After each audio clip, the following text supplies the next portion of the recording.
सफल होगी तेरी आराधना।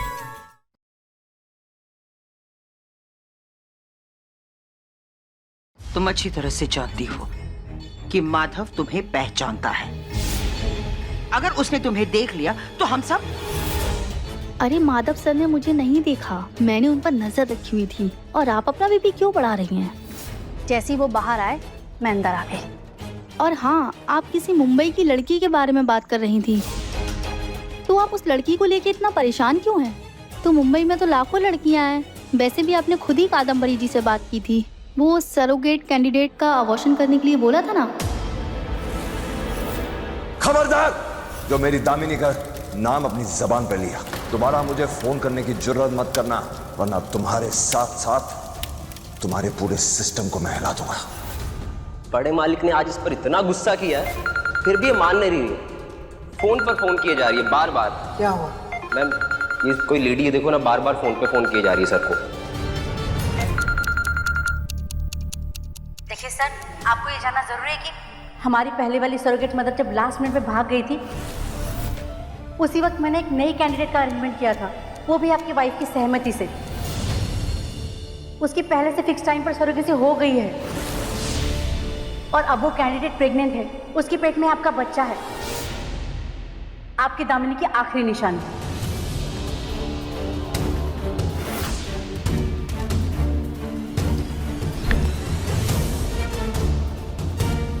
अरे जब दामिनी ही नहीं रही, उसकी निशानी रख के क्या करूंगा मैं? मुझे वो बच्चा नहीं चाहिए। गिरा दो वो बच्चा। सर ये कैसे? हाँ, अच्छी तरह से हमें याद है, पर तुमने भी तो ये कंफर्म किया था कि उसका अबॉर्शन हो गया है। मुझे नहीं पता कैसे आई, ये पक्का पता है कि बच्चा गिरा दिया था। अच्छा, उस सरोगेट कैंडिडेट का नाम तुमने पता किया?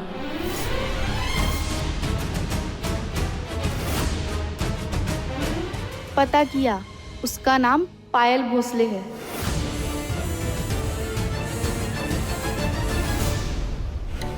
अगर वो पायल भोसले है तो कौन है ये लड़की जो मुंबई से 4 महीने के बच्चे को लेकर ढोलक वाले चौल से निकलकर सीधे हमारे घर में आई है?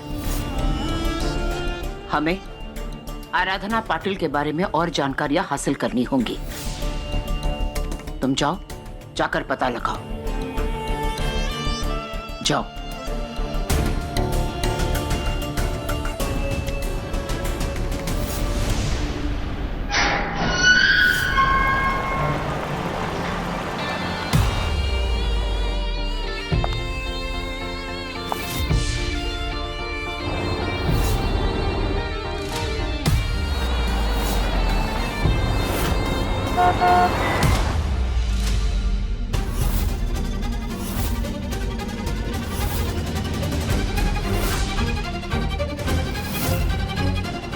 लड़की को मैंने कहीं देखा है, लेकिन कहाँ देखा है?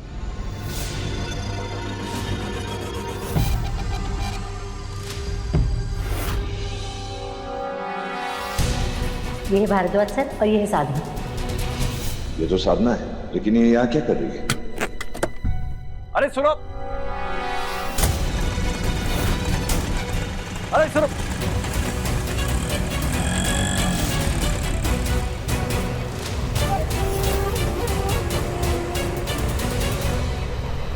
शायद मैं पहचानने में गलती कर रहा हूं।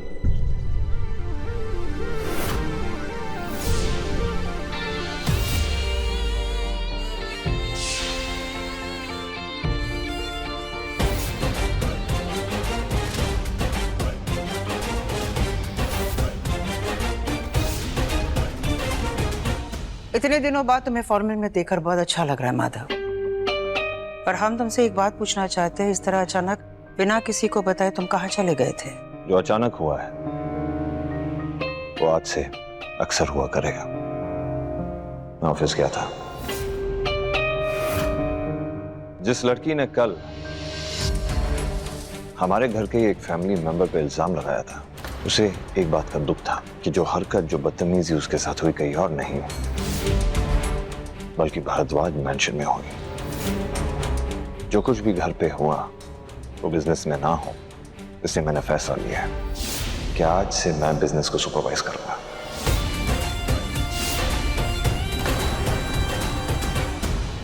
बड़े मामा, I'm sorry। कल रात को जो भी कुछ हुआ वो मेरी गलती और मेरी वजह से पूरी फैमिली की इमेज खराब हुई है। आगे से ऐसा कुछ नहीं होगा। माधव, तुमने बिल्कुल सही सोचा है, बल्कि हम भी तुमसे यही कह रहे हैं कि एडॉप्शन के सेरेमनी को टाल के तुमने सही फैसला लिया है। और जब तक आर्यन भारद्वाज परिवार के नाम अपने नाम से जोड़ने के लिए काबिल ना बन जाए, इस घर में एडॉप्शन की बात बिल्कुल भी नहीं होगी। भैया, भैया, आप बिजनेस के मामलों में हमेशा कहते थे ध्यान से देखो तो हर परेशानी में एक आसानी दिखती है। ये बात यहां पे बिल्कुल लागू होती है। लेकिन कम से कम आपने इसी बहाने ऑफिस तो ज्वाइन कर लिया। भैया, क्या आपको याद है हम दिवाली के अगले दिन घर के सारे वर्कर्स के साथ आफ्टर दिवाली पार्टी किया करते थे? और आपको याद है दामिनी भाभी ने इस सब की शुरुआत की थी। तो भैया, क्या हम इस साल भी दामिनी भाभी की याद में दोबारा से? ठीक है।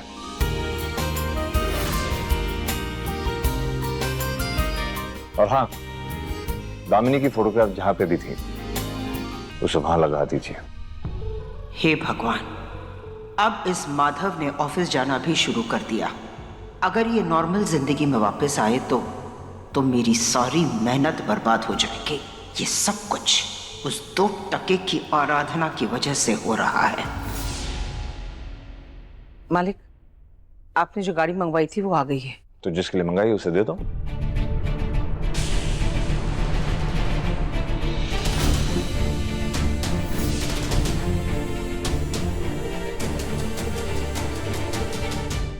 ये लो, बच्चे के लिए गाड़ी।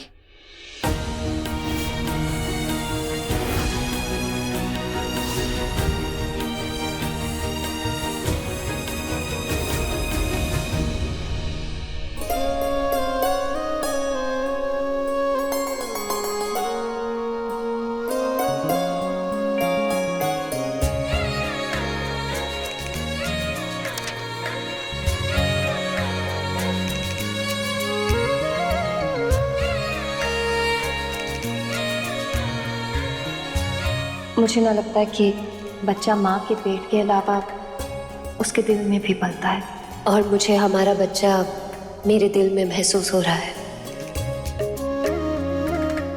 आराधना, बाहर क्यों खड़ी हो? अंदर आओ, मैं तुमसे बात कर रहा हूं।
मुझे लगता है इसे प्रेम पसंद आया।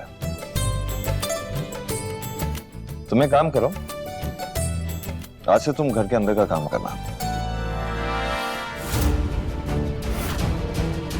इस बहाने काम भी हो जाएगा और बच्चा भी तुम्हारे साथ रहेगा।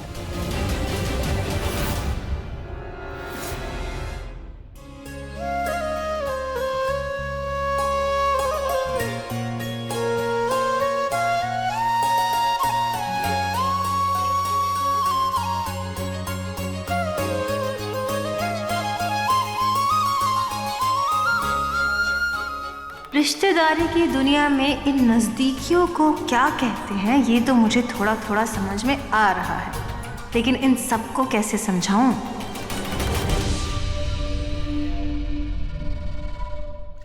जलेबी दीदी, आज की पार्टी के लिए मैं कैसे बाल बनाऊं? ऐसे? ऐसे नहीं, ऐसे बनाती हूँ।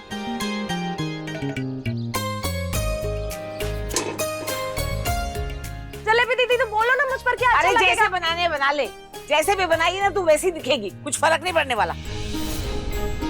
चंदा दीदी, अब ये दिवाली के बाद में कौन सी पार्टी हो रही है? अरे तुझे नहीं पता? ये पार्टी हम सब नौकरों के लिए है, जो भी इस घर में काम करते हैं। इस पार्टी में हम सबको नए कपड़े मिलते हैं, गिफ्ट्स मिलते हैं, होटल का खाना, और शाम के बाद हमें कोई काम भी नहीं करना पड़ता।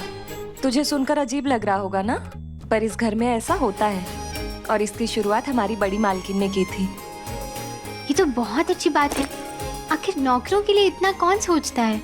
हमारी मालकिन सोचती थी। हम तो बस भगवान से यही प्रार्थना करते हैं कि हमारे मालिक को जल्द से जल्द हमारी मालकिन जैसी कोई और मिल जाए,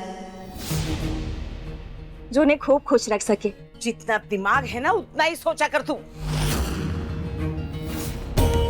हमारी मालकिन जैसी दूसरी कोई नहीं हो सकती, उनकी जगह कोई नहीं ले सकता, समझ गई?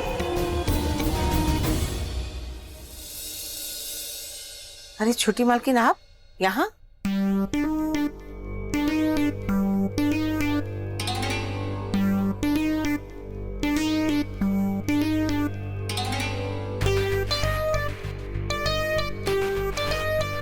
बहुत बहुत धन्यवाद।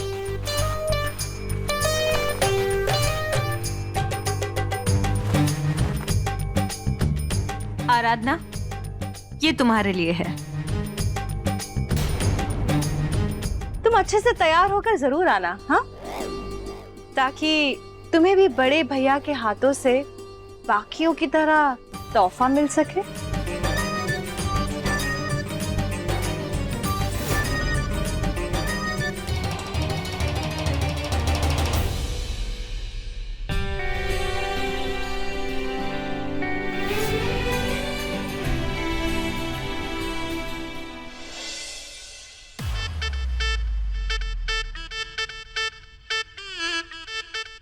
हैप्पी दिवाली मेनका दी।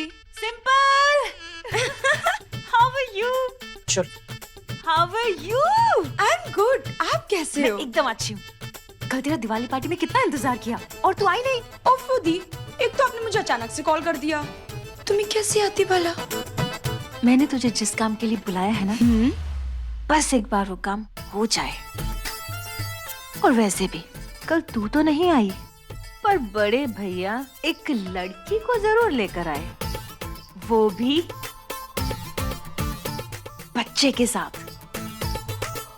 कौन बच्चा? समझाती हूँ, चल। आप ना मेरा बॉल मत खराब करो।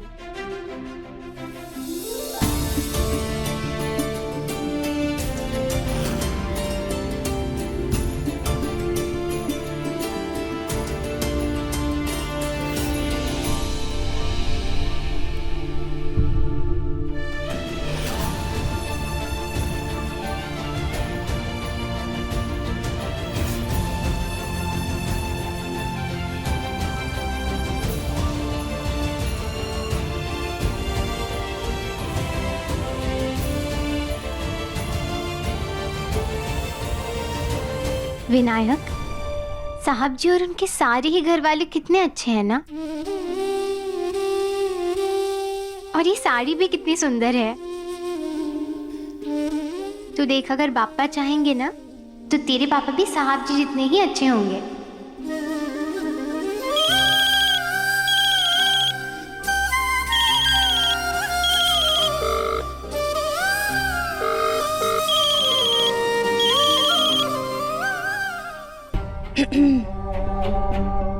मैंने जेठानी जी की फेवरेट साड़ी आराधना को पार्टी में पहनने के लिए दे दी है।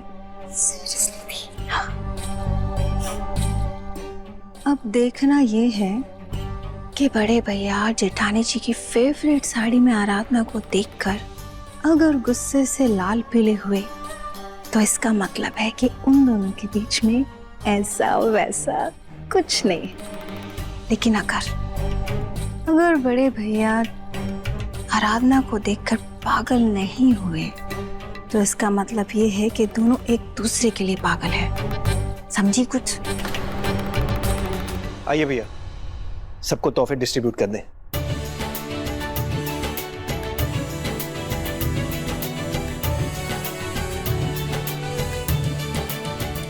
ये आराधना अभी तक आई क्यों नहीं? ड्रामा लेट हो रहा है।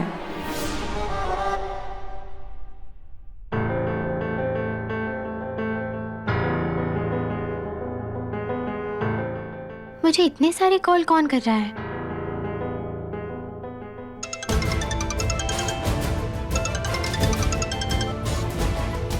अरे बहन जी, मैं आपको कब से फोन कर रहा हूँ। हमारे यहाँ के सबसे पुराने सुनार को आपके कंगन के। अरे तुम अभी तक यहीं हो? सारे लोग कब से अंदर जा चुके हैं। तुम बड़े मालिक को इंतजार करवाओगी क्या? चलो जल्दी चलो।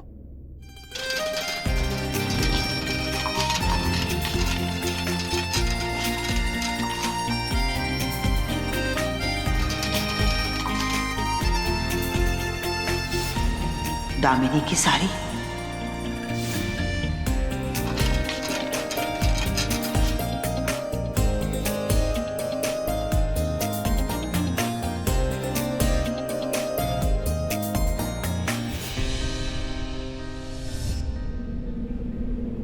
और ये तुम्हारे लिए रात।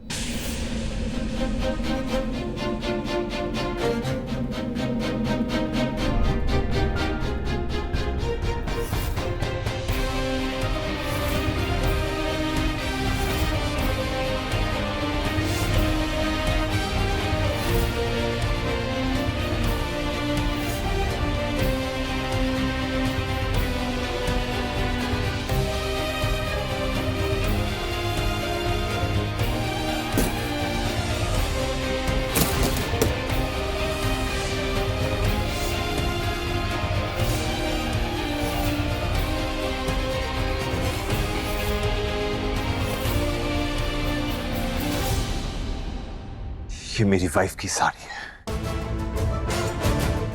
इसे पहनने की तुमने जुर्रत कैसे की?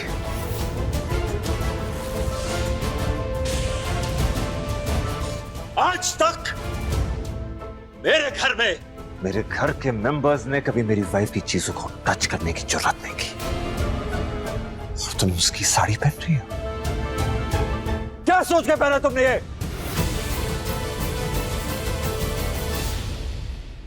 2 दिन नहीं हुए तुम्हें यहां आए हुए। क्या तुम भूल गई हो किस काम के लिए यहां पे आई हो? तुम यहां सिर्फ काम करने के लिए आई हो और कुछ नहीं।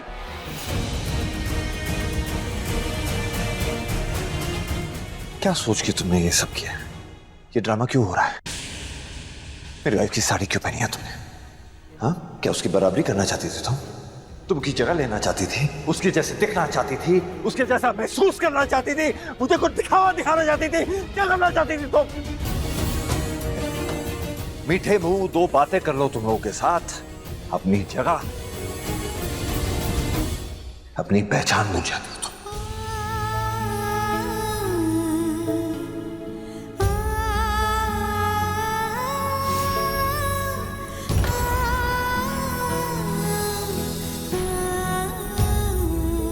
ये साड़ी किसने दी तुम्हें?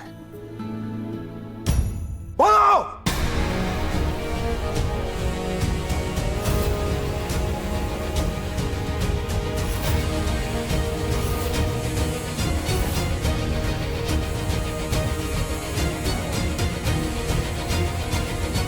ये साड़ी मुझे आज नहीं थी, पहनने को कहा था। किसने दी ये साड़ी? मैंने।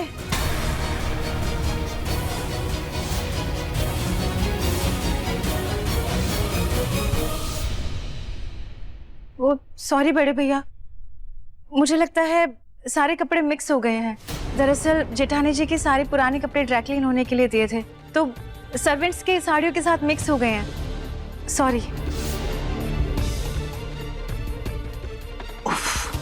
ये डिंपल और उसकी चालबाजियां, मुझे पता है इस बेवकूफ ने सब कुछ जानबूझकर ही किया है। अगर मालिक से तिजोरी खुली रह गई तो नौकर को तो समझना चाहिए ना। अगर छोटी भाभी ने गलती से साड़ियां मिला दी तो इसका मतलब ये तो नहीं कि ये पहन ले। इसकी हैसियत है क्या ये साड़ी पहनने की? अरे इतनी भोली भी नहीं है ये, इसको ये नहीं पता कि नौकर के कपड़े कौन से होते हैं और मालिक के। मुझे तो लगता है बहुत चालाक है ये, जानबूझ के सब कुछ कर रही है। वो तो मालिक है जो इन्होंने जरा सा रहम दिखा दिया इसको। और पता नहीं खुद को क्या समझने लगी है। ये मैं खुद से नहीं।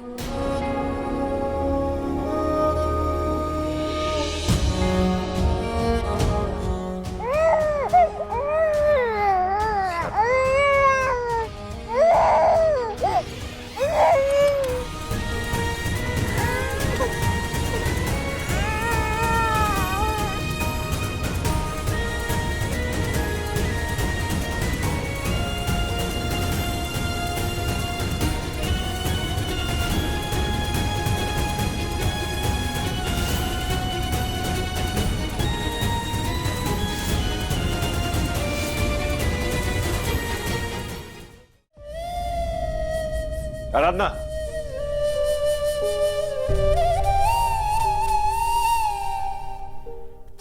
आराधना, मुझे इस तरह तुमसे बात नहीं करनी चाहिए। I am really very sorry. मेरा कहने का मतलब है कि इसमें तुम्हारी कोई गलती नहीं।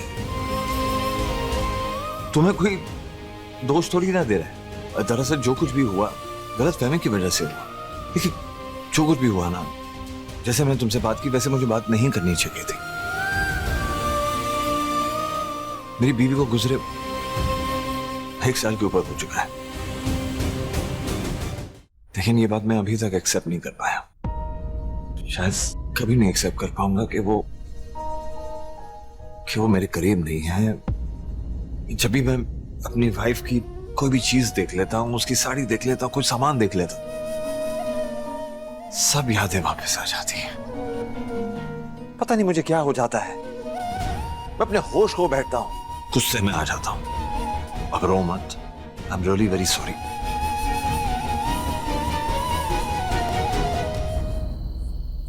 आराधना, मुझे इस तरह तुमसे बात नहीं करनी चाहिए। I am really very sorry. इसमें तुम्हारी कोई गलती नहीं। मेरी बीवी को गुजरे 1 साल के ऊपर हो चुका है, लेकिन ये बात मैं अभी तक एक्सेप्ट नहीं कर पाया।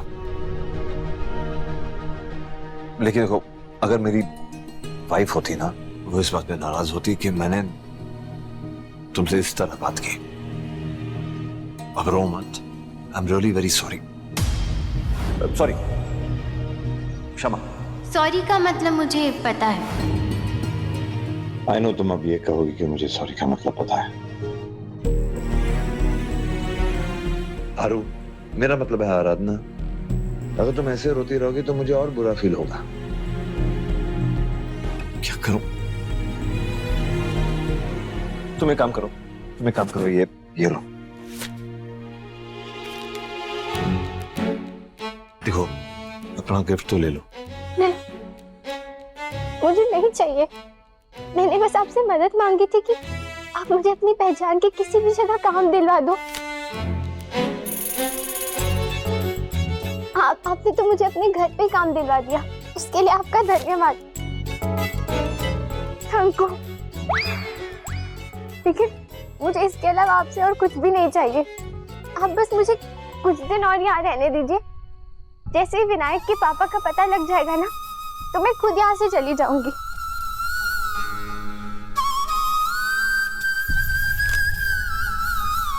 ठीक है, जैसा तुम्हें सही लगे तुम वैसे करो, लेकिन फिलहाल अपना गिफ्ट तो ले लो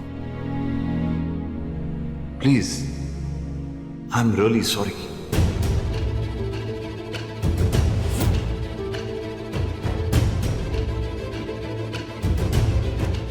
खाओ, चलो।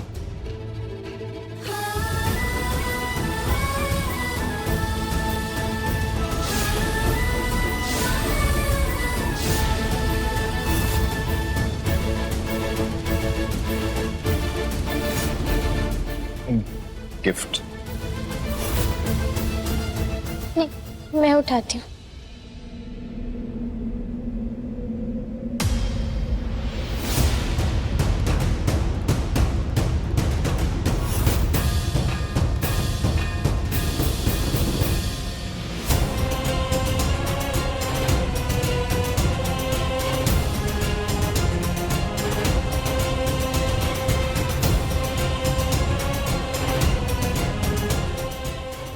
ये तो दामिनी जी, इसका मतलब है कि साहब जी विनायक के पापा है।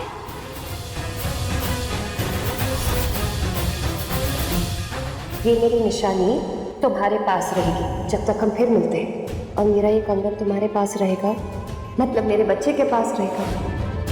साहब जी, ये रॉकेट आपने कहाँ से लिया है? बरेली से लिया, यहाँ के ज्वेलर्स हैं, के ज्वेलर्स, वहाँ से। साहब जी, इसके पिता भी काम के लिए बरेली ही गए थे। आप मुझे अपने साथ में ले सकते हैं क्या बरेली तक? क्या हुआ राधना, सब ठीक है? मैं मुंबई से इतनी दूर बरेली इस बच्चे के पापा को ढूंढने आई थी और पापा ने तो सीधा मुझे उनके घर पर ही पहुंचा दिया। साहब जी तो मेरे ही सामने थे पर मैं पहचान नहीं पाई, लेकिन विनायक ने अपने पापा को पहचान लिया। शायद इसीलिए वो साहब से इतना। मुझे साहब को उनके बेटे के बारे में बता देना चाहिए, लेकिन यहाँ नहीं, इन सब के सामने नहीं, अकेले में। गिफ्ट नहीं चाहिए?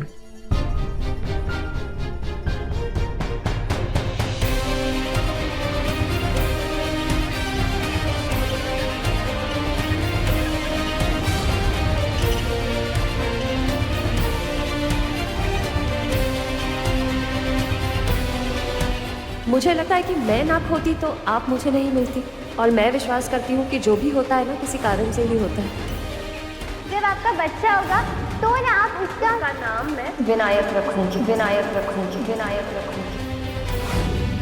इस शहर में एक उम्मीद लेकर आया था, फाइनली लग रहा है कि वो पूरी होने वाली है।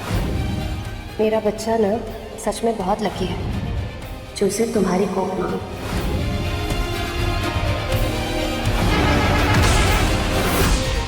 मेरे बच्चे का ख्याल रखना।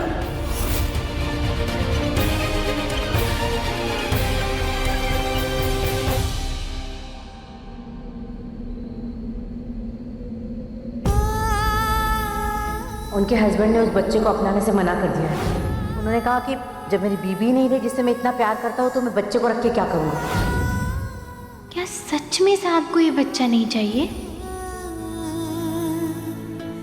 सब अपने पति के बारे में अच्छा ही बोलते हैं, लेकिन मेरे पति सच में अच्छे इंसान हैं। खुद की तो कोई औलाद नहीं, लेकिन अपने भाई बहन के बच्चों को बहुत प्यार करते हैं।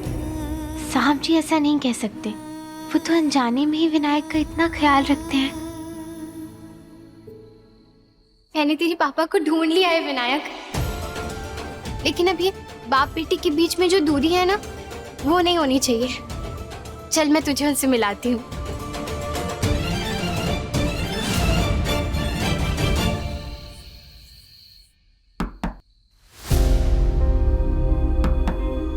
Come in.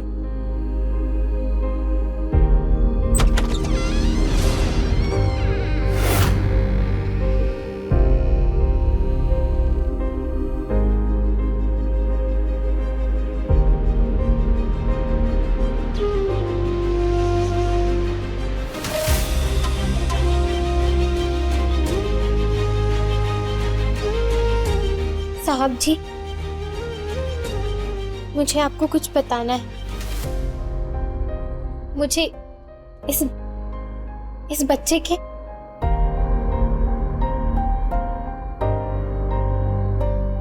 मेरे विनायक के पिता मिल गए हैं। कहाँ और कौन है? विनायक आपका बेटा है साहब जी।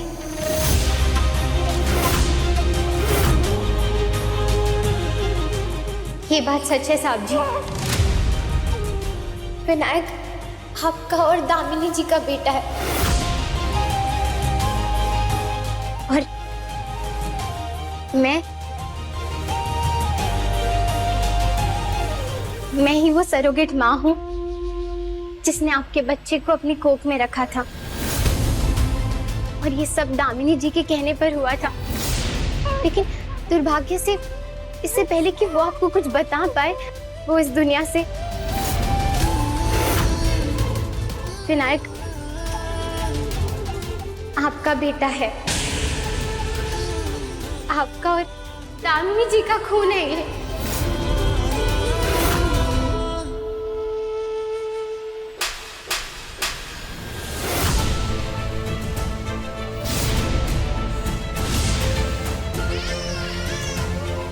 तुमने मुझसे झूठ कहा।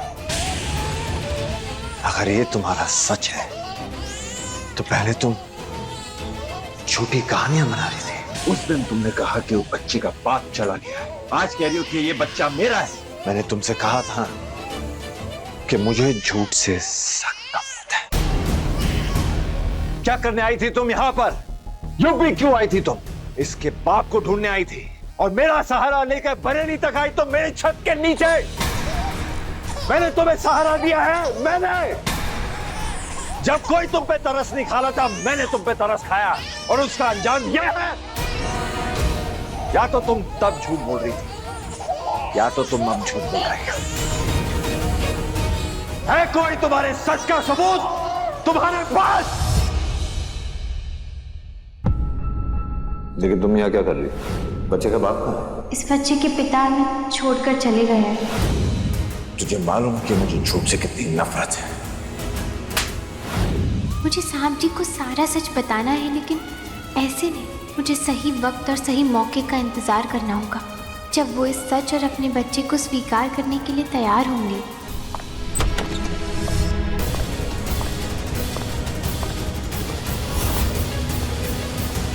वैसे आज के ड्रामे से एक बात तो साफ हो गई कि बड़े भैया और आराधना के बीच में लैला मजनू जैसी कोई कहानी नहीं चल रही। उनके बीच में ना सिर्फ मालिक और नौकर वाला ही रिश्ता है। इसका मतलब ये है कि अब तेरा रास्ता बिल्कुल साफ है। बड़े भैया दुख के भंवर से बाहर आ चुके हैं और अब सुख के भंवर में डुबाने की जिम्मेदारी तेरी है। अब जा जल्दी से जाकर उनके दिल में अपनी जगह बना ले। ऐसी शक्ल लेकर जाऊं? अगर ऐसी शक्ल साथ गई ना तो उनके दिल में रास्ता बने ना बने, पर ऐसी शक्ल देखकर उनको दिल का दौरा जरूर पड़ जाएगा। नहीं नहीं नहीं, ऐसी शक्ल लेकर नहीं जाना है। जाकर प्लानिंग कर। अरे बड़े भैया को इम्प्रेस करने की प्लानिंग कर, उनके बारे में जानने की कोशिश कर, उनको क्या पसंद है क्या नापसंद है। अरे ऐसे थोड़ी ना होता है, लड़की ने लड़के को देखा, लड़के ने लड़की को देखा, बैकग्राउंड म्यूजिक बजा और प्यार हो गया। हाँ, अरे बेवकूफ, ऐसा सिर्फ फिल्मों में होता है। रियल जिंदगी में ना पापड़ बेलने पड़ते हैं, जुतियां घिसवानी पड़ती है, तब जाके कहीं एक ढंग का लड़का हाथ लगता है। नॉटी गर्ल, इसका मतलब तूने जीजू को कॉलेज में ऐसे ही पटाया था ना, है ना? हाँ बिल्कुल। बिल्कुल नहीं, मैं ना बस लखनऊ थी, लखनऊ के सारे लड़के ना मुझ पर मरते थे और उसमें से एक तुम्हारे जीजू भी थे जो बेचारे मेरे प्यार में पड़ गए। लेकिन बड़े भैया ऐसे नहीं हैं, उनको ना सूरत से ज्यादा सीरत पसंद है। उन्हें सच्चाई और सादगी ज्यादा अच्छी लगती है। बस तेरी शादी एक बार उनसे हो जाए ना तो तू बन जाएगी इस घर की मालकिन, और फिर हम दोनों बहनें मिलकर करेंगे इस घर पर राज। और फिर मैं उस मेनका जीजी को दूंगी राज निकाला।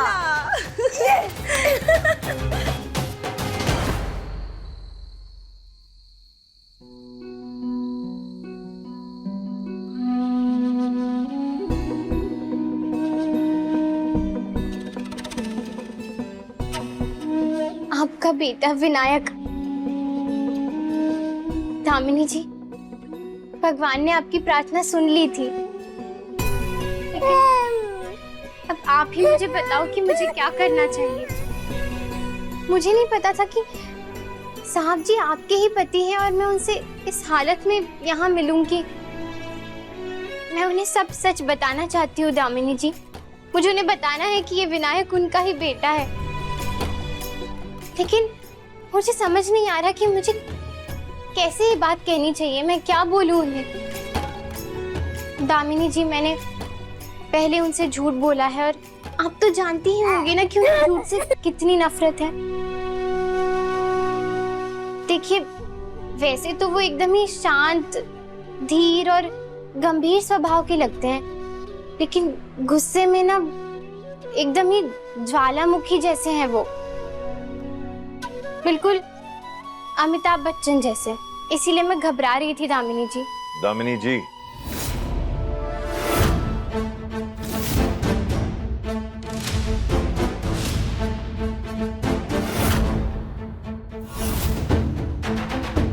तुम मेरे कमरे में क्या कर रही हो? इस कमरे में कोई भी अलाउड नहीं है। किसी ने तुम्हें बताया नहीं? वो दरवाजा खुला था इसीलिए। और अब सही कह रहे हैं, मुझे किसी ने बताया ही नहीं, तो माफी। तुमने अभी मेरी वाइफ का नाम लिया। दामिनी जी का हाउस है, तुम्हें कैसे पता?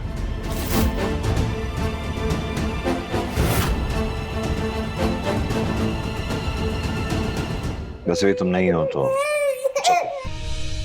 लेकिन मेरी वाइफ को कैसे जानती हो? जानती हो या किसी ने उसके बारे में कुछ बताया है तुम्हें? नहीं साहब, मुझे किसी ने कुछ बताया नहीं है उनके बारे में। मैं ही मिली थी उनसे मुंबई में। तुम दामिनी को मिली थी? जैसे बापा ने मुझे आपसे मिलाया ना, ऐसे ही रोड के किनारे, वैसे ही बापा ने मुझे दामिनी जी से भी मिलाया था विसर्जन के दिन घाट पर। किससे बात कर रही? दामिनी? जिसका फोन है उससे बात कर रही हूँ ना। मतलब तुम वही लड़की हो जो विसर्जन के दिन तुमसे बात हुई थी फोन पे, और, हाँ। और जब दामिनी खो गई थी तुमने बचाया था उसे? जी, और ये फोटो देखकर ही मैंने उन्हें पहचान लिया। ओके, मेरा मतलब थैंक्स फॉर दैट। अब तुम जाओ यहाँ से और दोबारा इस कमरे में मत आना। मैं नहीं चाहता कोई भी इस कमरे में आए और कोई भी चीज को छुए। चीजें जैसी हैं वैसी ही रहनी चाहिए। हाँ साहब, वो तो मुझे देखकर ही पता लग रहा है, लेकिन क्या? वो मैंने आपकी बीवी को देखा है, और जितना मैं जानती हूँ ना, तो वो एकदम ही टिप टॉप साफ सफाई रखने वाली लगती हैं। और मुझे नहीं लगता कि वो चाहेंगी कि उनका रूम ऐसी हालत में रहे। मैं अक्सर खुद ही क्लीन करता हूँ। हाँ साहब, वो भी ये देखकर ही पता लग रहा है। देखिए, अगर आप मुझे बता देंगे ना कि कौन सी चीज मुझे कहाँ रखनी है, तो मैं बिना कुछ भी बदले रोज इस रूम की साफ सफाई कर सकती हूँ। नहीं मतलब, अगर आप कहेंगे तो ही। ओके।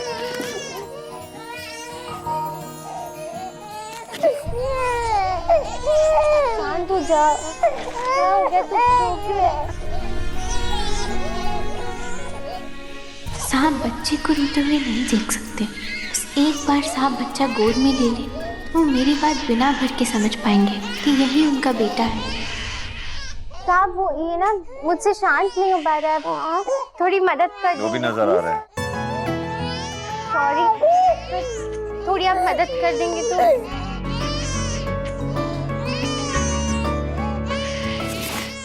आप थोड़ा प्लीज। लो,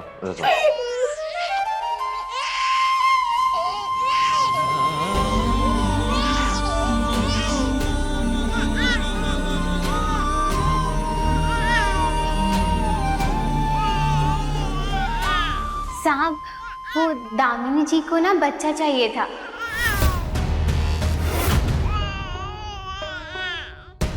मेरा मतलब है कि उन्हें अपना बच्चा चाहिए था। वो ना विनायक, हाँ वो विनायक नाम रखना चाहती थी उसका। दामिनी जी ना वो फिर से आना चाहती थी ना, मतलब मुंबई आना चाहती थी। वो सरोगेसी के लिए आना चाहती थी वो, तो इसीलिए मैं उनके लिए नहीं, मेरा मतलब है कि मैं आनंद सदन है ना, वहां मैं काम करती थी।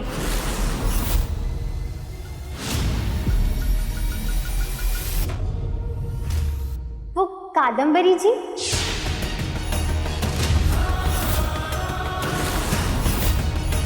कादम्बरी जी को तो जानते होंगे ना? तुम कादम्बरी को जानती हो? उस औरत से तुम दूर रहना, औरत से नहीं, समझी तुम? ये आराधना उस कादम्बरी को कैसे जानती है? क्या कनेक्शन है? पता करना पड़ेगा। नहीं, वो दरअसल उनके कहने पर मैं काम करने जाती थी ना आनंद सदन, तो इसीलिए। जाओ यहाँ से, मुझे और कोई बात नहीं करनी है तुमसे।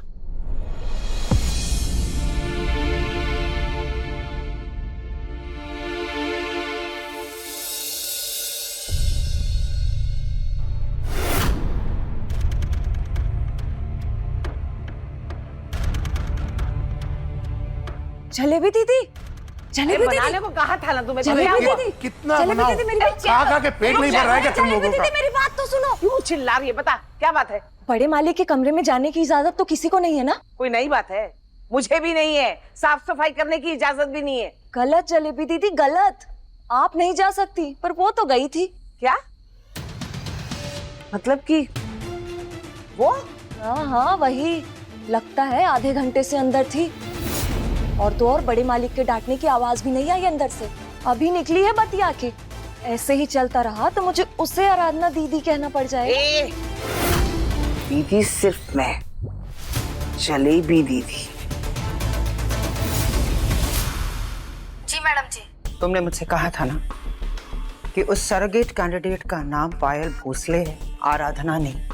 तो फिर ये आराधना कादम्बरी को कैसे जानती है? वो आनंद सदन में भी काम करती थी और कादम्बरी को भी जानती है। ऐसे ही इत्तेफाक नहीं हो सकता। मुझे सारी डिटेल्स चाहिए। ये भी पता लगाओ कि पायल और आराधना के बीच क्या कनेक्शन है। ठीक है मैडम जी। मैं आपके लिए कॉफी लाई हूँ। 2 स्पून शुगर और 2 स्पून मिल्क। मुझे पता है आप आपकी कॉफी ऐसे लेते हैं ना? लीजिए ना।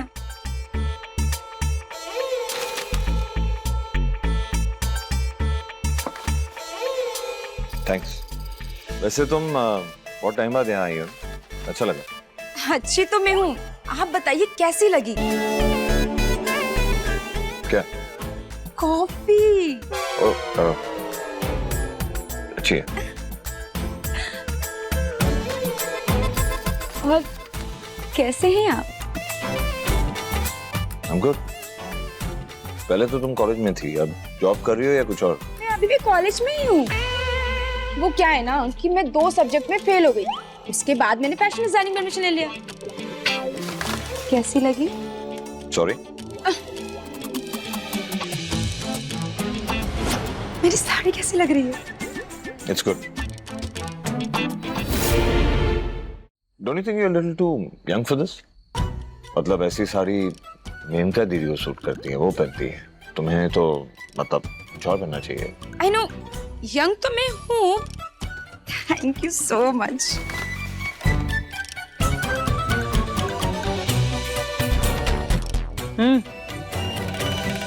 Looking good. Nice choice. Thank you so much दी। बस आपको ही कॉपी किया है मैंने।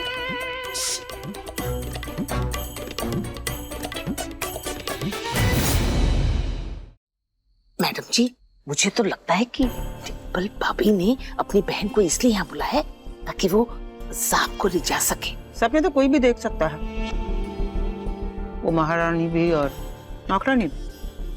इतना तो हम जानते हैं कि हमारा भाई सिर्फ एक ही औरत से प्यार करता है जो अब इस दुनिया में नहीं रही। दामिनी के बाद किसी का कोई चांस नहीं।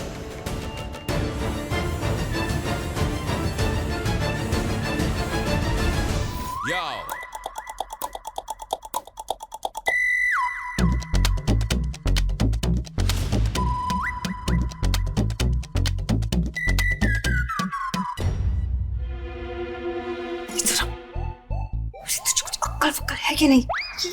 ये क्या पहन रखा है? ये ऐसे रजाई के तो बड़े भैया को। हाँ आपने तो कहा था ना न्यू लुक, मुझे लगा था तुम हॉट एंड सेक्सी ग्लैमरस पहन के जाएगी। तो ये मेनका दीदी की तरह घोड़े पर चप्पल लपेट कर चली गई वहाँ। दीदी वो दीदी को कितना मान देते हैं, कितना मानते हैं। तो मैंने सोचा अगर मैं भी उनकी तरह तैयार होकर जाऊंगी तो मुझे भी फिर। तुझे क्या भैया को राखी बांधनी है? हाँ? नहीं। अरे वो उनकी बहन है। मैंने पहले सोचा था कि मैं दामिनी भाभी के जैसे कपड़े पहन के जाऊंगी, और उस आराधना के साथ जो कुछ भी हुआ ना, उसे देखकर तो मेरी रूह कांप गई। दीदी सुनो, मैं ना बहुत कंफ्यूज हूँ अभी। अरे कपड़ों से ज्यादा अक्ल को चमकाने की जरूरत है। और बड़े भैया ना ब्यूटी विद ब्रेन से पटेंगे। तू ना एक काम कर, ये ब्यूटी वाला काम तू संभाल और मैं ब्रेन वाला काम संभालती हूँ, ठीक है? मैडम जी, मुझे तो लगता है कि डिम्पल भाभी ने अपनी बहन को इसलिए यहाँ बुलाया है ताकि वो सांप को ले जा सके। अगर वो भी इस घर में आ गई ना तो बस। जो तुम देख रही हो वो हम भी देख रहे हैं जलेबी। हाँ। करने दो कोशिश, सपने तो कोई भी देख सकता है, वो महारानी भी और नौकरानी भी। इतना तो हम जानते हैं कि हमारा भाई सिर्फ एक ही औरत से प्यार करता है जो अब इस दुनिया में नहीं रही। दामिनी के बाद किसी का कोई चांस नहीं।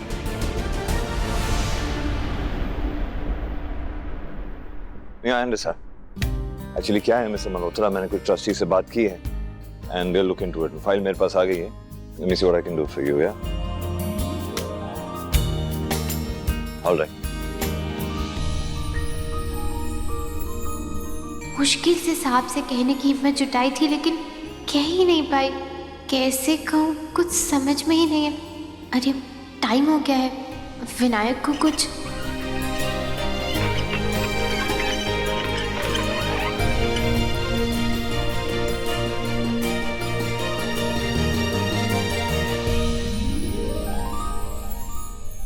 लगता है साहब को विनायक से लगाव हो गया है। वैसे हो भी क्यों ना, औलाद भी तो उन्हीं की है। साहब जी, वो मैं कह रही थी कि ये गाड़ी आपने ही मंगवाई है बच्चे के लिए, तो आप ही उसे लिटा दीजिए ना। वो मेरे हाथ गीले हैं और गंदे हैं ना, तो बच्चे को सर्दी हो जाएगी, इसीलिए।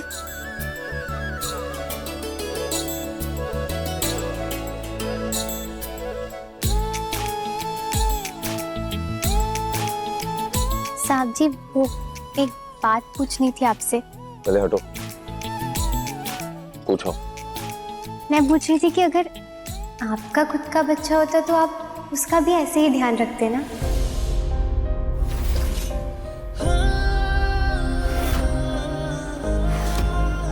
तुम्हें अगर इस बच्चे में कोई इंटरेस्ट नहीं है ना, मैं ये सब अकेले भी कर सकती हूँ, लेकिन मैं खुशखबरी लिए बगैर यहाँ से नहीं जाऊंगी।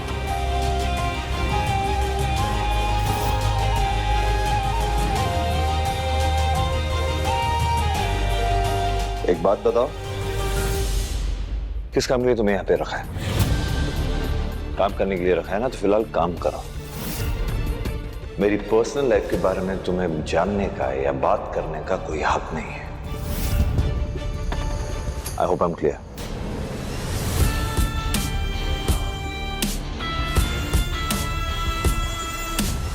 मैडम जी, मैंने पता लगा लिया है, वो सरोगेट कैंडिडेट आराधना ही थी। क्या? लेकिन मैडम जी, इसमें मेरी कोई गलती नहीं है। आप पूरी मेरी बात तो सुनिए। कादम्बरी अभी जेल में है। उसने मुझे बताया कि कानून से बचने के लिए उसने कागजों में कुछ हेरफेर की थी। आराधना पाटिल की जगह पायल भोसले का नाम लिख दिया था। आराधना पाटिल और पायल भोसले दोनों एक ही लड़की हैं। वो कागज देख के ही मैंने आपको फोन किया। लेकिन मैडम, ज्यादा परेशान होने वाली कोई बात नहीं है। कादम्बरी ने मुझे बताया कि आराधना ने वो बच्चा गिरा दिया था। आपको ये जानना जरूरी है कि हमारी पहले वाली सरोगेट मदर जब लास्ट मिनट में भाग गई थी, उसी वक्त मैंने एक नई कैंडिडेट का अरेंजमेंट किया था, वो भी आपकी वाइफ की सहमति से। और अब वो कैंडिडेट प्रेग्नेंट है, उसकी पेट में आपका बच्चा है। इतने बड़े शहर में माधव तुम्हें कैसे मिल गया? वो आनंद सदन में मिले थे मुझे, जहाँ मैं काम करने जाती थी। नहीं, नहीं, ऐसा नहीं हो सकता, ऐसा नहीं हो सकता, ऐसा नहीं हो सकता।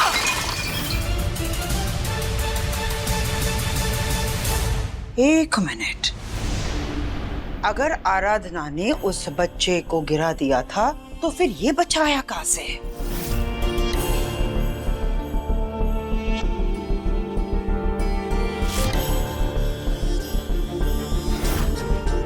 अरे हाँ, ये सरगसी तो 14 महीने पहले की गई थी और आराधना का ये बच्चा भी 4 महीने का है। अगर आराधना ने माधव और दामिनी के बच्चे को नहीं गिराया होता तो आज ये बच्चा 4 महीने का ही होता। क्या ये मुमकिन है कि ये वही बच्चा है जिससे आराधना अपना बता रही है? साहब, वो दामिनी जी को ना बच्चा चाहिए था। मेरा मतलब है कि उन्हें अपना बच्चा चाहिए था। मुझे कुछ समझ नहीं आ रहा है क्या करूं। आज दादू होते तो ज़रूर मुझे कोई राह दिखाते। साहब दामिनी जी के ना रहने से बहुत दुखी हैं। शायद उन्हें अपनी बीवी का माँ ना बन पाने का अधूरा सपना भी याद आता होगा ना। हो सकता है कि वो मेरे झूठ बोलने से नाराज़ हो जाए, मुझ पर गुस्सा करे, लेकिन मुझे उन्हें सच बताना ही होगा। उनका हक है सच जानने का। लेकिन मैं उन्हें ये सारा सच कैसे बताऊं?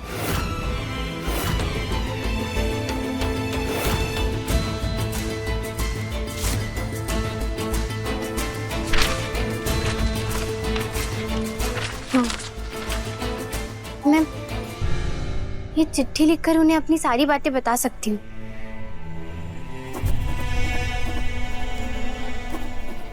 मैं तो मराठी में लिख रही हूँ, लेकिन हिंदी में भी तो नहीं लिख सकती। मैं हिंदी में सब कुछ अच्छे से बता नहीं पाऊंगी।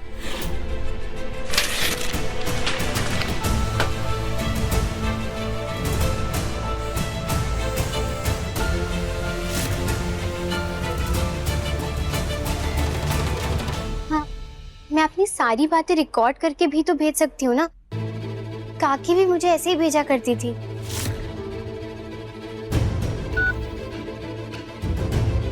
साहब जी, मैं आपसे पूरी बात सामने नहीं बोल पाई क्योंकि मैं डर रही थी। जानती हूँ कि आपको झूठ बिल्कुल पसंद नहीं है, मेरी दादू की तरह ही। और मैंने आपसे पूरा सच नहीं बोला है। दिवाली की रात जब आप मुझसे मिले तो आपको लगा कि मैं शादीशुदा हूँ और मैं इसके पिता को ढूंढ रही हूँ, लेकिन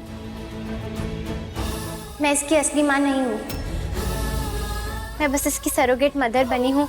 मैंने सिर्फ इसे अपनी कोख दी है। साहब जी, ये बच्चा दामिनी जी का सच हुआ सपना है। ये आपका बच्चा है, आप दोनों का। मेरी दादू की जान बचाने के लिए मैं कादम्बरी जी के कहने पर सरोगेट मदर बनने के लिए राजी हो गई। लेकिन फिर जब मैं दामिनी जी से मिली तो मुझे पता चला कि मैं उन्हें पहले से जानती थी। उसके बाद वो मुझे आपसे भी मिलाने वाली थी, लेकिन उसके पहले ही वो एक्सीडेंट हो गया। कादम्बरी जी ने मुझे ये बच्चा गिराने के लिए कहा, लेकिन मैंने दामिनी जी से वादा किया था कि मैं उनके बच्चे का ख्याल रखूंगी और मैं वो वादा नहीं तोड़ सकती थी। इसलिए मैं आपको ढूंढने के लिए निकली अपने दादू के साथ, लेकिन रास्ते में ही मेरे दादू भी गुजर गए। फिर उसके बाद मैं बदायूं में पहुंची और नियति ने मुझे आपसे दोबारा मिलाया वहां, और मैं इस बच्चे के साथ आपके साथ यहाँ आ गई। दामिनी जी के आशीर्वाद से और बापा की कृपा से विनायक को अपना घर मिल गया है। उसके पापा मिल गए हैं।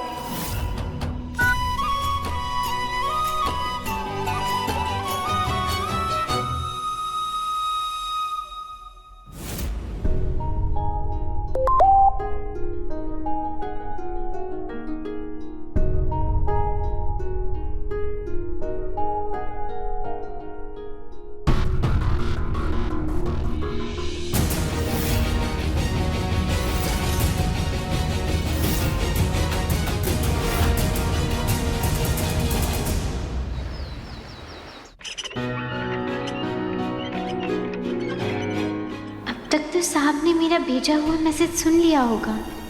अब जो भी होगा मैं झेल लूंगी। मुझे उन्हें सच बताना था और मैंने बता दिया है।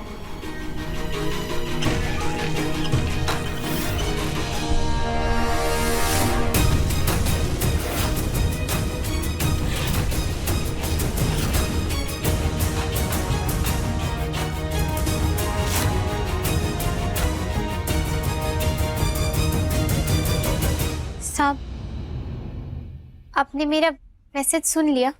हाँ, तुम्हारा मैसेज मैंने सुन लिया। तो फिर मैं अब जाऊं? तुम जाना चाहती हो तो तुम जा सकती हो, लेकिन बच्चे को इधर ही छोड़ दो। ठीक है साहब। पक्का है कि साहब ने मेरा मैसेज सुन लिया, तभी तो विनायक को उनके पास छोड़ के जाने के लिए बोल रहे हैं। अच्छा है, मेरे सीने से इतने दिनों का बोझ उतर गया। साहब, मुझे अच्छा लगा कि आपने मेरी बात को सही तरीके से समझा है। अब मैं इस बच्चे को यहीं छोड़कर जा रही हूँ।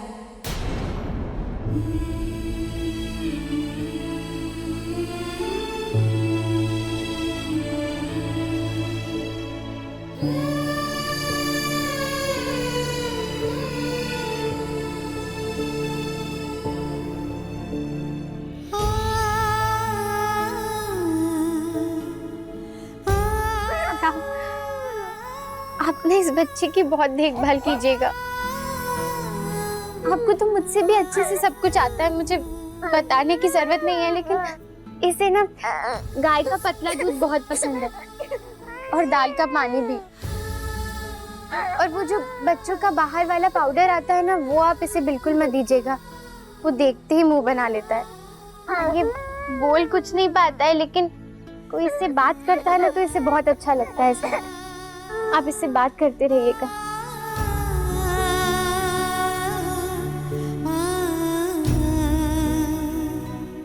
बच्चे को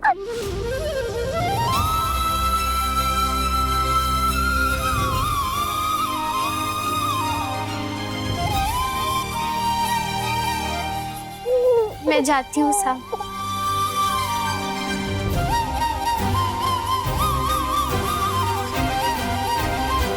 सुनो,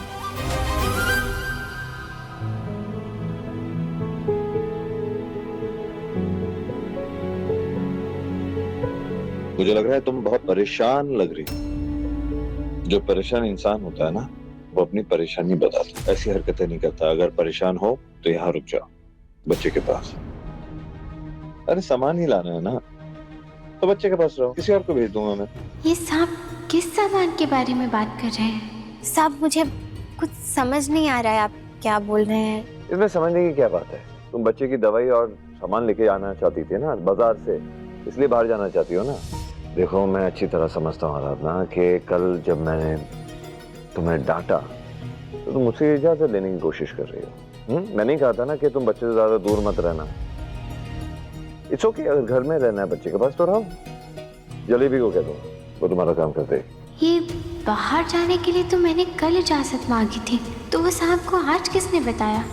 नहीं साहब, ठीक है, मैं जाती हूँ।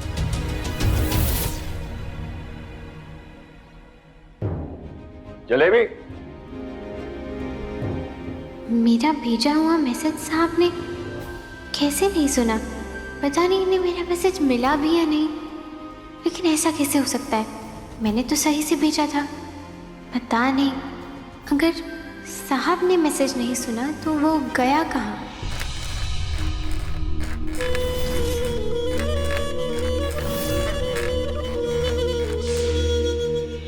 तो पायल और आराधना एक ही लड़की का नाम है। इसका मतलब है कि वो सरोगेट कैंडिडेट आराधना ही थी। हो सकता है कि आराधना ने उस बच्चे को नहीं गिराया होगा। ये बात हमें आराधना ही अब बताएगी। वक्त आ गया है उससे सच जानने का। साहब जी, ये बच्चा दामिनी जी का सच हुआ सपना है। ये आपका बच्चा है। मैंने अपने दादू की जान बचाने के लिए कादम्बरी जी के कहने पर सरोगेट माँ बनने के लिए राजी हो गई थी। कादम्बरी जी ने मुझे ये बच्चा गिराने को कहा, लेकिन मैंने दामिनी जी से वादा किया था कि मैं उनके बच्चे का ख्याल रखूंगी। दामिनी जी मुझे आपसे मिलवाने वाली थी, पर उससे पहले ही वो फिर स्टेशन पर मुझसे आपका पता खो गया और बी से सिर्फ शहर का अक्षर याद था। इसका मतलब दामिनी ने माधव को बिना बताए सरगुसी का डिसाइड किया। ये लड़की सरोगेट मदर बनी, लेकिन इसने कादम्बरी के कहने के बाद भी कभी इस बच्चे को अबॉर्ट नहीं किया और इसके बारे में किसी को कुछ पता नहीं है। सही वक्त पर मैंने वो वॉइस नोट डिलीट कर दिया। Thank God.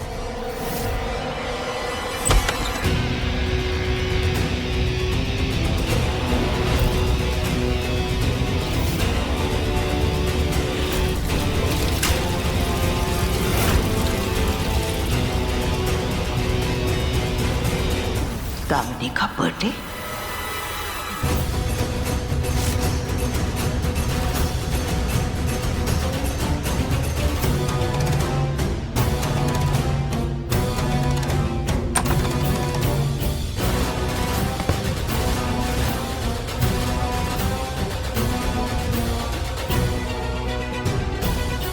माधव, वो आराधना अपने बच्चे को घर में छोड़कर उसके लिए कुछ सामान और दवाइयां लेने बाहर जाना चाहती है। उसके लिए उसे तुम्हारी परमिशन चाहिए।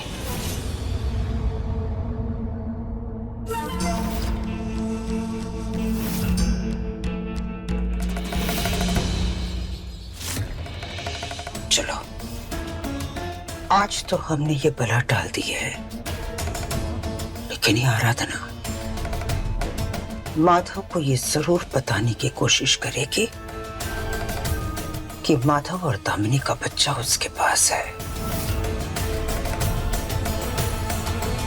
अच्छा, यानी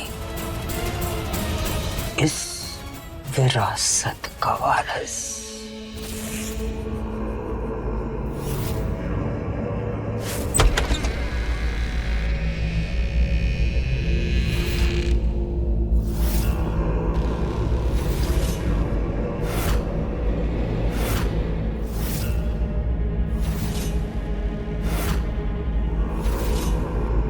हमारी रातों की नींद उड़ाकर तुम यहां खेल रहे हो,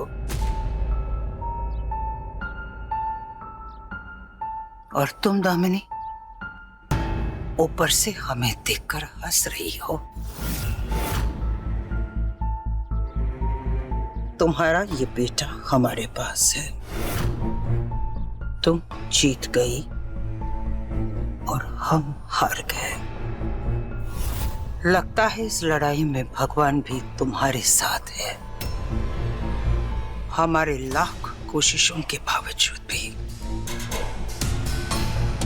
तुम्हारा ये बेटा पैदा हो गया, और वो अपने घर में आ भी गया।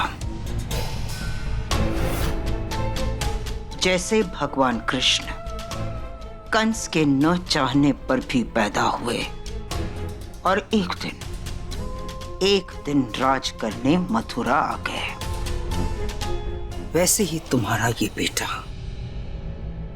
राज करने यहाँ आ गया। तू हमसे हमारा सब कुछ छीनना चाहता, इतनी आसानी से हम ये होने नहीं देंगे।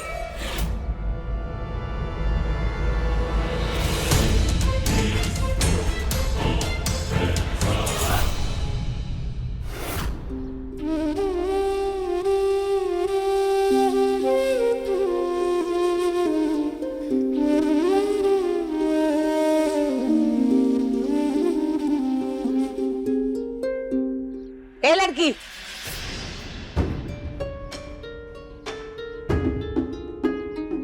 तुझे पता है ना, बड़े मालिक के कमरे में जाने की किसी को इजाजत नहीं है, और वो अंदर है भी नहीं। तेरे बच्चे की जिम्मेदारी उन्होंने मुझे सौंपी थी।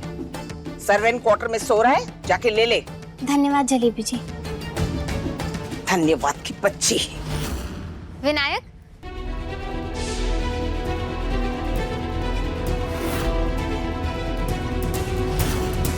विनायक, विनायक। अरे क्या हुआ? जलेबी जी, आपने कहा था ना विनायक यहाँ पर है।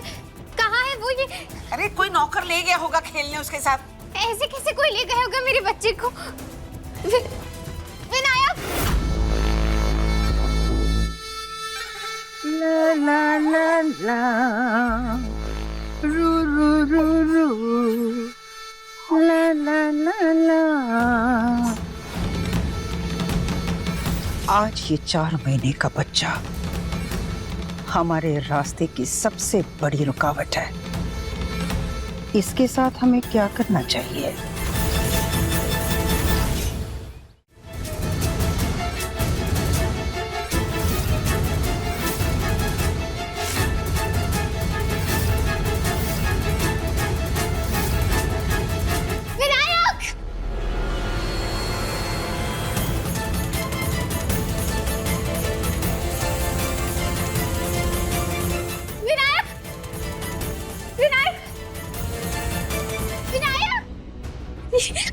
क्या हुआ? क्यों चिल्ला रही हो? जलेबी जी, मैंने हर जगह ढूंढ लिया, मुझे मेरा विनायक नहीं मिल रहा। कहाँ है वो? कहाँ जाएगा? गार्डन में होगा, जाके देखो।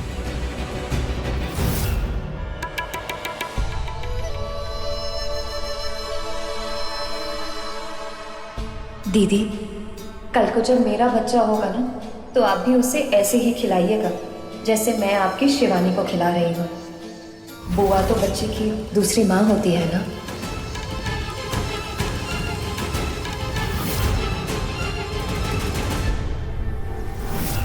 मुझे कितनी बार समझाऊं कि जो तू कह रही है वो नहीं हो सकता। तू मायके में नहीं रह सकती, तुझे ससुराल में रहकर ही अपनी लड़ाई लड़नी होगी। तेरी माँ बिल्कुल सही कह रही है, तुझे अपने पति के घर वापिस आना होगा। आप लोग कैसी बातें कर रहे हैं? पापा, आप ही ने तो कहा है कि लड़कों से ज्यादा लड़की को मान देना चाहिए, और आप ही। तू चुप कर, तू तो लंदन में रहता है ना, तू कुछ नहीं समझता। वहां से डिग्री लेकर आया है, क्या तुझे पता नहीं कि इस देश में लड़की का ससुराल ही उसका अपना घर होता है? ये अब यहाँ नहीं रह सकती। मेनका, तुझे अपने घर वापस जाना होगा। लेकिन माँ, अगर हम यहाँ नहीं रह सकते तो हम कहाँ जाए अपने बच्चों को लेकर?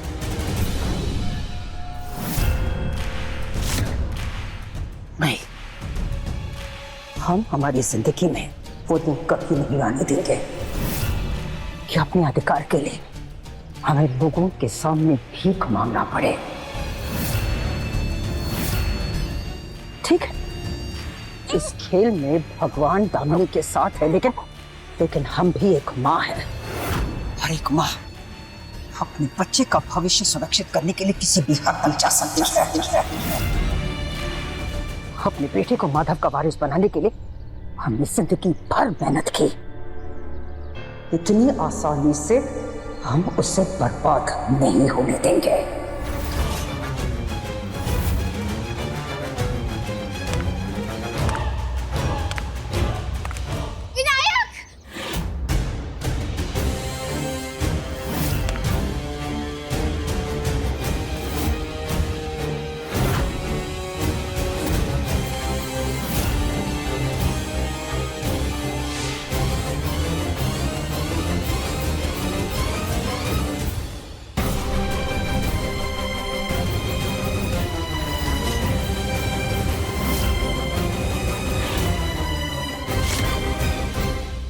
मैडम जी,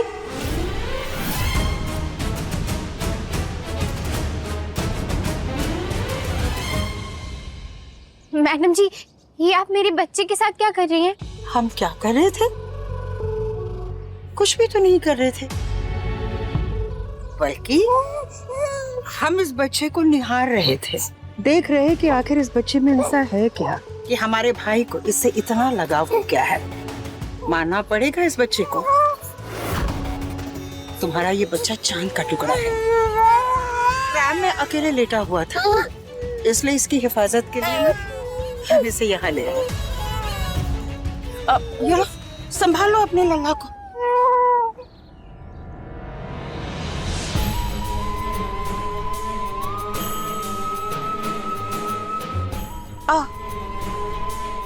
सॉरी, एक बात पूछना ही हम भूल गए। तुम इस बच्चे के पिता को ढूंढ रही थी ना, क्या वो तुम्हें मिल गया?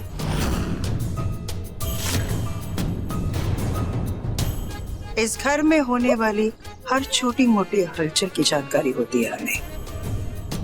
तुम हमें भी बता सकती हो। नहीं, अभी तक नहीं मिले हैं।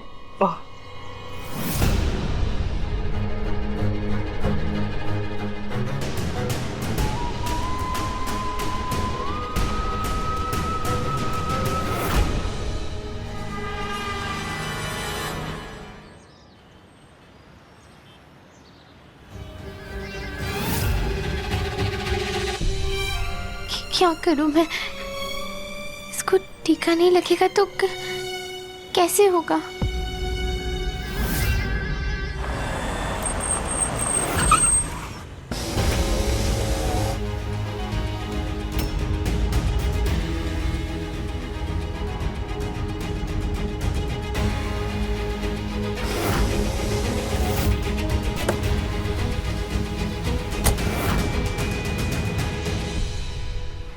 आराधना,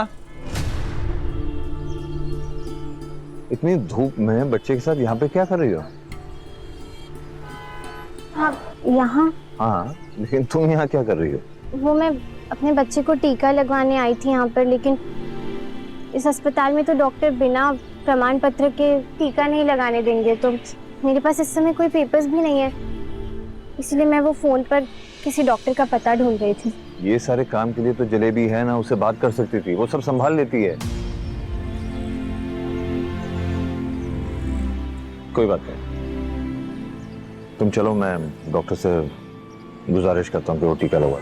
नहीं साहब, आप क्यों तकलीफ ले रहे हैं? मैं कुछ ना कुछ तो कर ही लूंगी ना। तो कुछ करने की जरूरत नहीं है, बस मुझे जाके डॉक्टर से बात करनी है और बच्चे की वैक्सीन में देरी नहीं होनी चाहिए, ठीक है? तुम एक काम करो, इधर ही इंतजार करो मेरा, मैं गाड़ी को पार्क करके आता हूँ, फिर डॉक्टर के पास चलते हैं।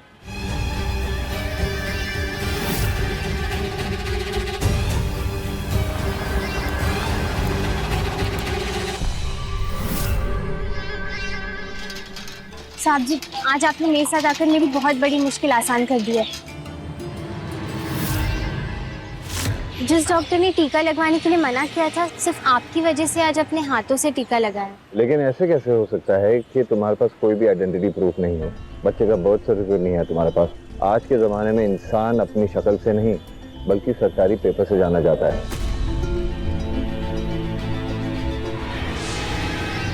साहब, वो मेरा बच्चा है ना, बहुत ही मुश्किल दिनों में पैदा हुआ था और उस समय कोई भी नहीं था मेरे साथ में, तो मैंने अपना सारा वक्त सिर्फ इसे संभालने में लगा दिया। ऐसे में कौन से पेपर बनवाने हैं, क्या है, ये सब कुछ भी मेरे दिमाग में आया नहीं। फिर भी साहब, आज आपने मेरी इतनी मदद की, उसके लिए धन्यवाद। मैंने तुम्हारे लिए कुछ नहीं किया, जो कुछ भी किया इसके लिए किया।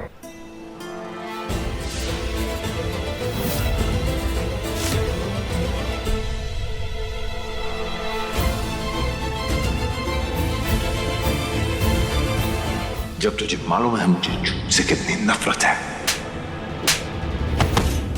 दादू कहते थे, देर से बोला गया सच भी अपना असर खो देता है। मुझे साहब को अपना सच जल्द से जल्द बताना होगा।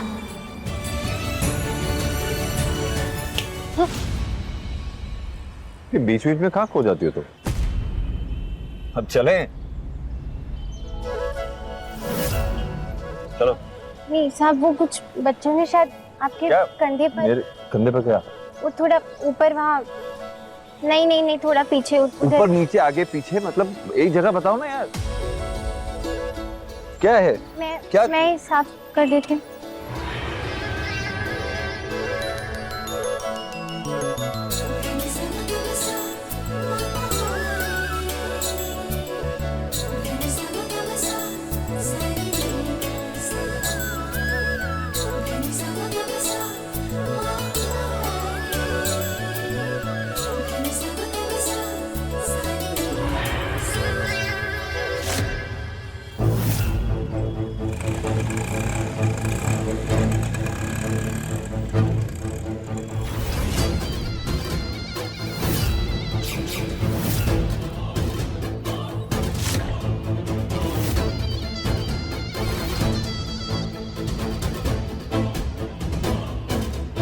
मैं किसी को जाते वक्त देखा। कौन था वो? वो इस मकान के मालिक थे। ऑर्डर की बात कर रहे थे। इस लड़की ने उस दिन मुझसे झूठ बोला था। ये आदमी आनंद सदन का मालिक नहीं बल्कि बरेली का रहने वाला है।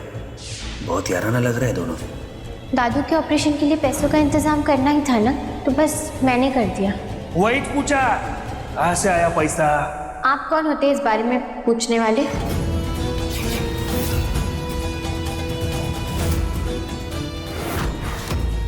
यारू उस रात मेरी होने वाली थी, हमेशा हमेशा के लिए। लेकिन भरे मंडप में मुझे धोखा देके भाग गई और यहाँ किसी और के साथ मजे कर रही है। इसका सारा मजा अब सजा में बदलेगा मुझे।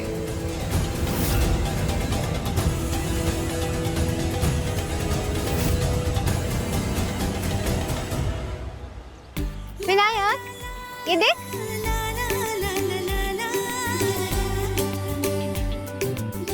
इनमें से कोई पसंद आ रहा है? भाव।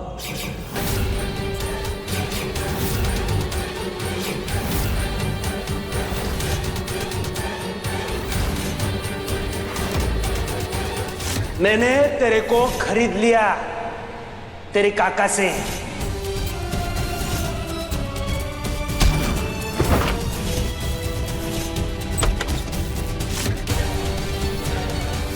जिस दिन निकलेगी ना, उस दिन विलासराव से उसे कोई नहीं बचा सकता।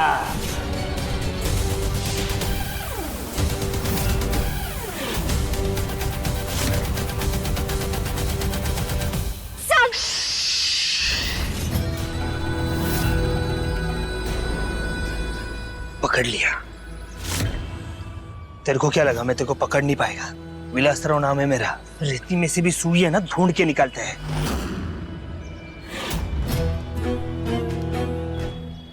ले ले ले ले ले। नहीं, पर मस्त है रे।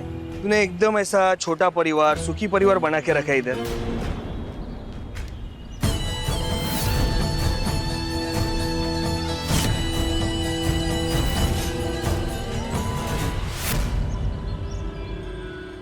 इसके लिए छोड़ा था ना तूने मेरे को? तेरे को क्या लगा तू मेरा बैंड बजाएगी और मैं तेरे को छोड़ देगा? सब बर्बाद कर देगा ये विलासराव। नहीं, नहीं, ऐसा नहीं हो सकता। नहीं। क्या हुआ? हाँ? किसको ढूंढ रही हो? क्या हो गया? चिल्लाई क्यों? साहब मुझे लगता है चूहा देख के डर गई है। मैं अभी तक साहब को उनके बच्चे के बारे में नहीं बता पाई, अब इस विलास के बारे में कैसे बताऊंगी? खैर, मैं गाड़ी लेकर आता हूँ, तो मेरे इंतजार करो, उसका ध्यान रखो, ठीक है?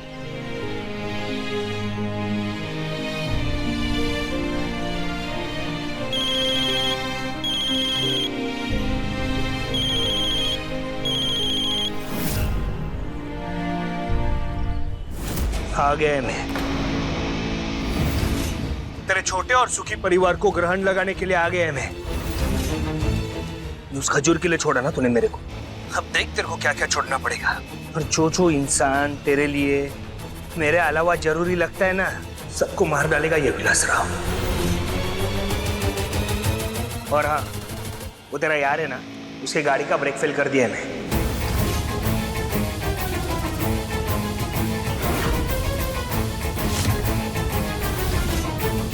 तेरे को जो करने का है कर ले, बचा सकते तो बचा ले जा।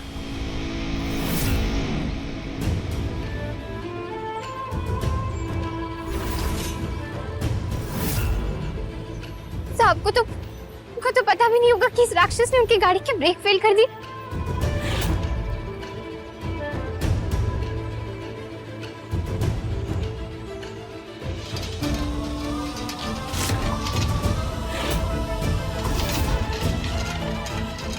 तो मेरी तरफ से 50,000 और आज का कोच, और जो भी इन्हें चाहिए उसका दुगना फटाफट पैक कर लीजिए।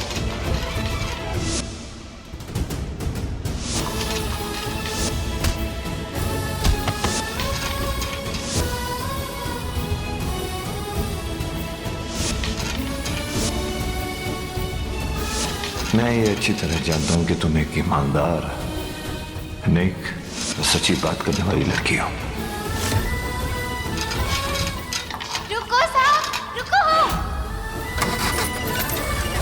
साहब तो सुन ही नहीं रहे, मुझे रोकना ही होगा इन्हें।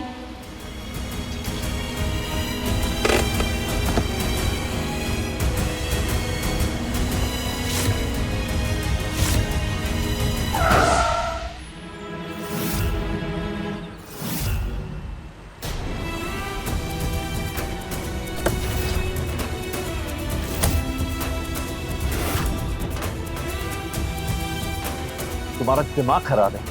क्या करने जा रही थी तुम? गाड़ी के सामने आ गई थी तुम। अगर तुम्हें लग जाती तो? साहब वो गाड़ी के ब्रेक फेल थे, आपको नहीं पता है? अगर गाड़ी के ब्रेक फेल होते ना तो आज तुम नहीं होती। मैं ठीक हूं, गाड़ी ठीक है, सब ठीक है, लेकिन मुझे लगता है तुम्हारे साथ कुछ गड़बड़ है। और तुम्हारा बच्चा कहाँ है? यही है वो।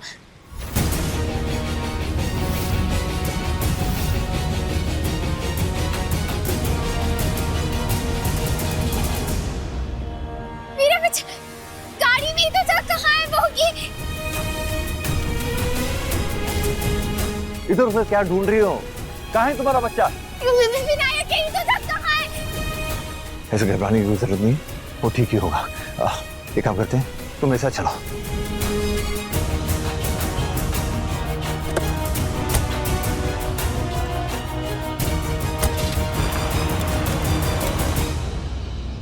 किशन, एसपी साहब को फोन करो, मुझे उनसे बात करनी है। शायद ये किसी बच्चा चोरी करने वाले गिरोह का काम है। एसपी सर, भैया से बात कीजिए। एसपी साहब, ये क्या हो रहा है आपके शहर में? जिस लड़की का बच्चा चोरी हुआ है वो मेरे ही घर में रहती है। I don't know how you do this. किसी भी तरीके से वो बच्चा हमारे पास वापस होना चाहिए, सही सलामत।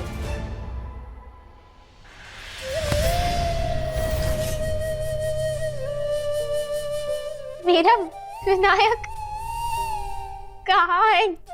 ऐसी हालत में कुछ नहीं पता। मेरी गलती है, सब मेरी गलती है। जलेबी, आराधना को पानी दो। मैं? हाँ तुम। जो भी हुआ बहुत बुरा हुआ।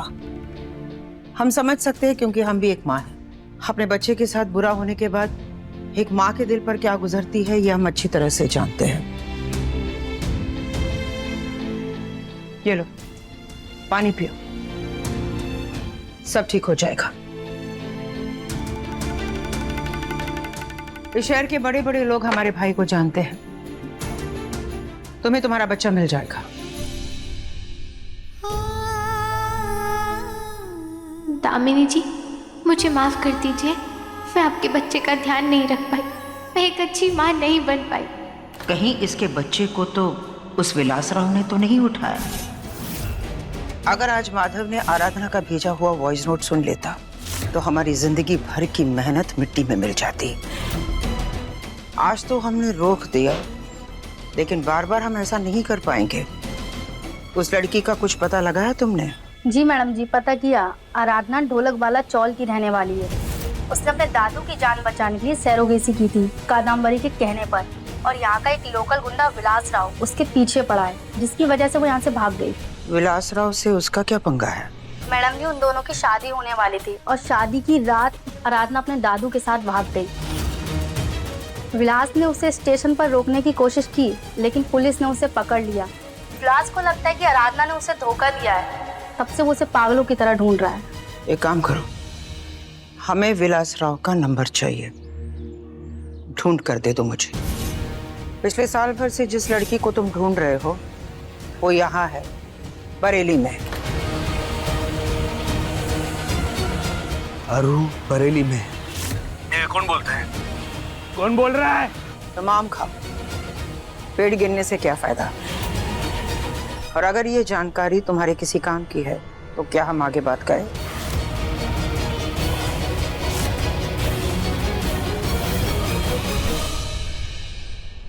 जानती हो इस दुनिया में सबसे खतरनाक क्या होता है? मैडम जी, जख्मी शेर? नहीं, जख्मी आशिक। और विलास जख्मी आशिक है। वो यहाँ जरूर आएगा और आराधना को यहाँ से लेकर जाएगा, और उसके बाद हमें आराधना और उसके बच्चे से छुटकारा मिल जाएगा, हमेशा हमेशा के लिए। मैंने जैसा सोचा वही हुआ। इसके बच्चे को प्राण से विलासराव ने ही उठाया है, लेकिन इसे क्यों नहीं लेकर गया? भैया, हमारे घर में काम करने वाली का बच्चा उठा के किसी को क्या मिलेगा? ये किडनैपिंग पैसे के लिए नहीं हुई है भैया।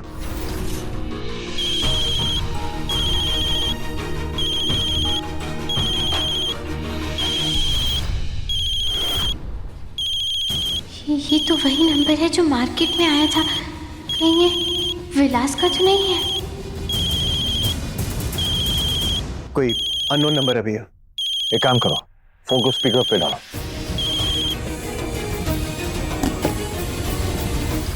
जैसे तू मेरे को मंडप में छोड़ के चली गई थी ना, वैसा ही तेरा बच्चा तेरे को छोड़ के चला जाएगा। मुंबई लेके जा रहा मैं मेरे साथ उसको।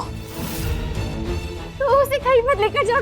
मेरी गलती की सजा उसे मत दो। मैं तुमसे हाथ जोड़ती हूँ, भगवान के लिए नहीं। मेरे को है ना तेरे बच्चे में कुछ इंटरेस्ट नहीं है, कुछ लेना देना नहीं है उससे। जो कुछ लेना देना और इंटरेस्ट है ना वो तुझ में है। तुम्हें क्या चाहिए? तुम जो बोलोगे मैं करने को तैयार हूँ। तेरे को बच्चा चाहिए ना, तो काम कर, तू आजा मेरे पास। मैं अभी आती हूँ। कहाँ आना है? अरे मेरे को तू चाहिए ना, मैं तेरे को किधर भी बुला लेगा, पर अभी मेरे को तू नहीं चाहिए, वो चाहिए। वो कौन? तेरा यार, तेरा यार, तेरा यार।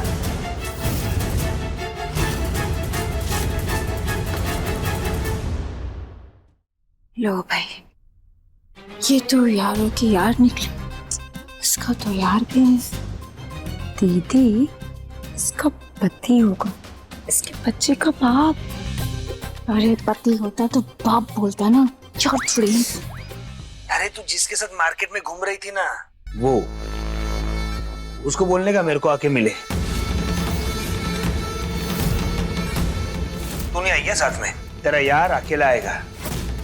माधव दास भारद्वाज।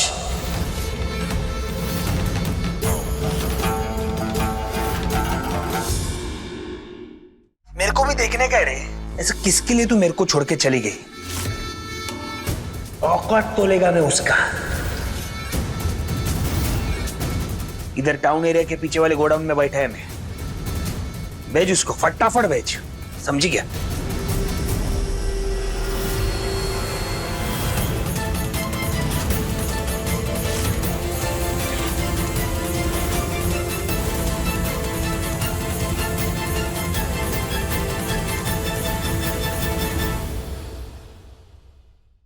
अपने पसंदीदा शो के फुल एपिसोड देखने के लिए अभी डाउनलोड करें दंगल प्ले ऐप।